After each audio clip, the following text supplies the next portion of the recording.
Commander Sarah Chen lay sprawled across the twisted metal of her fighter's cockpit, crimson spreading across the shattered displays. The Zephyrian warships hung in space like mechanical vultures, their sleek forms circling the wreckage of humanity's last defense fleet.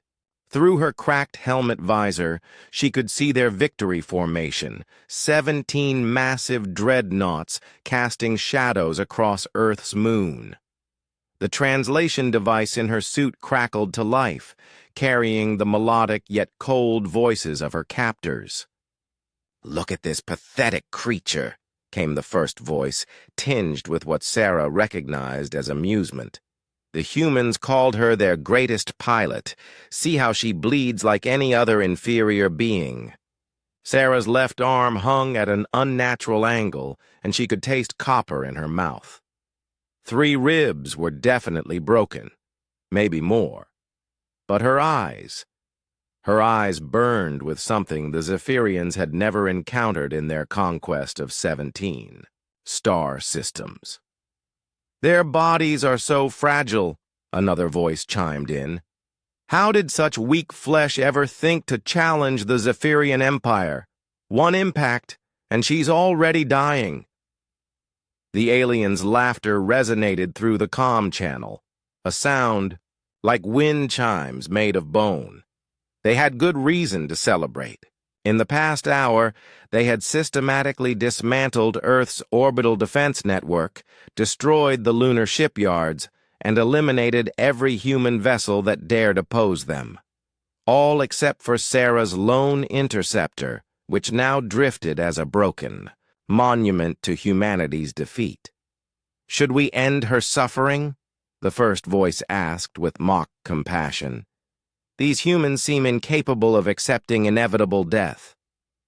Sarah closed her eyes and felt the familiar weight of the neural interface crown against her skull, the experimental technology that had made her Earth's most feared pilot. The Zephyrians didn't know about it.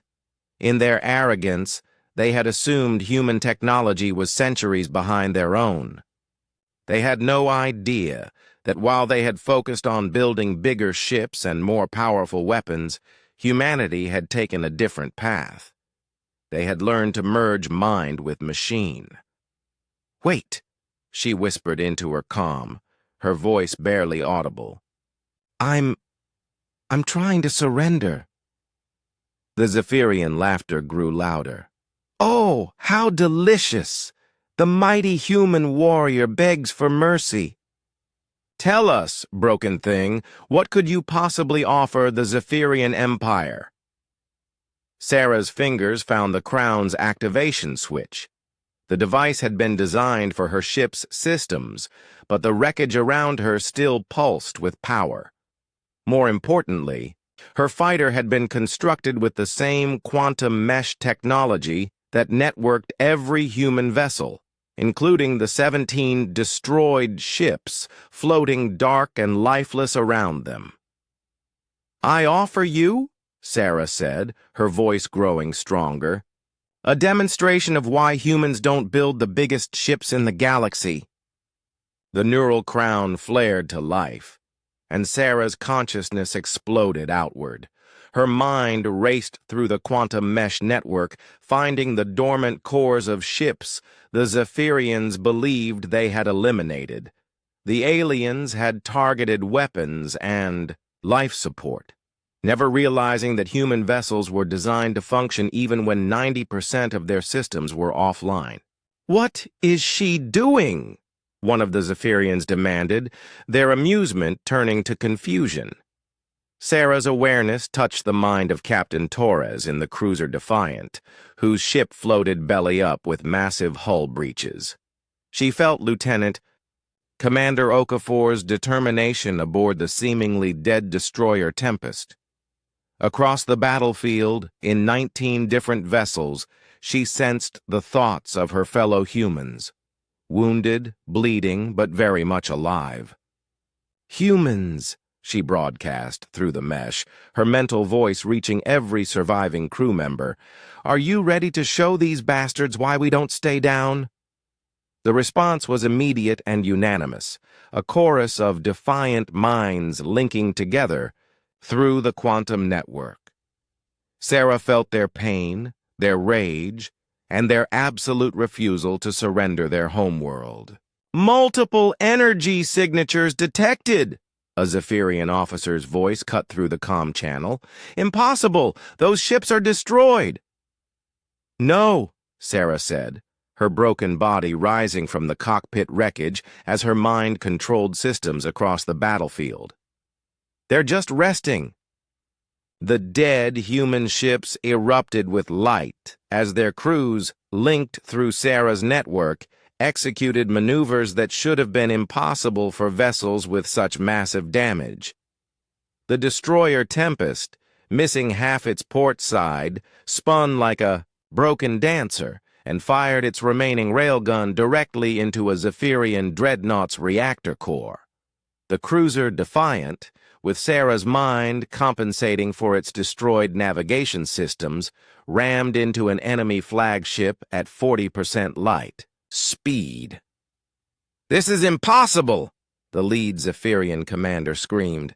"Their ships are wrecks. How are they still fighting?" Sarah laughed, the sound sharp and fierce through the comm channel. "You conquered 17 civilizations by building better weapons. You never learned to build better warriors." Through the neural network, she felt every human pilot's movements, as if they were extensions of her own body. When Lieutenant Vasquez's fighter lost its targeting computer, Sarah became his eyes. When the frigate Indomitable's engines failed, she rerouted power through 17 different damaged systems to give them one final burst of speed. The Zephyrian formation, so perfect in its arrogance, crumbled under the assault of ships that fought like a single wounded, furious organism. Their advanced shields meant nothing against vessels that moved with inhuman coordination, striking weak points with surgical precision. "Retreat!" the Zephyrian commander ordered. "All ships, retreat to—" His transmission cut off as the cruiser, Defiant, guided by Sarah's consciousness through its crippled systems, drove itself directly through his flagship's command bridge. Within 10 minutes, the seemingly inevitable alien victory had become a rout. The surviving Zephyrian vessels fled toward the edge of the solar system, their formation shattered, their superiority complex lying in ruins among the debris. Sarah slumped back into her cockpit, the neural crown powering down as the adrenaline finally faded. Her body was still broken, her ribs still screaming with pain, but Earth remained free. "Commander Chen," came Captain Torres's voice over the me. "Come, medical teams are en route to your position." "Understood," Sarah replied, looking out at the stars where the Zephyrian fleet had been just moments before. "And Captain, send a message to Earth Command. Tell them to upgrade the Neural Crown project to Priority 1. "Ma'am?" Sarah smiled through the pain. "The galaxy has 17 other species that think bigger ships mean automatic victory. I think it's time we taught them all why humans don't build the biggest ships." She closed her eyes as rescue shuttles approached, her broken body finally allowing itself to rest. But her mind remained sharp, already planning for the day when humanity would carry this lesson to the stars themselves. The aliens had learned. Too late that humans didn't just refuse to stay down, they got back up stronger.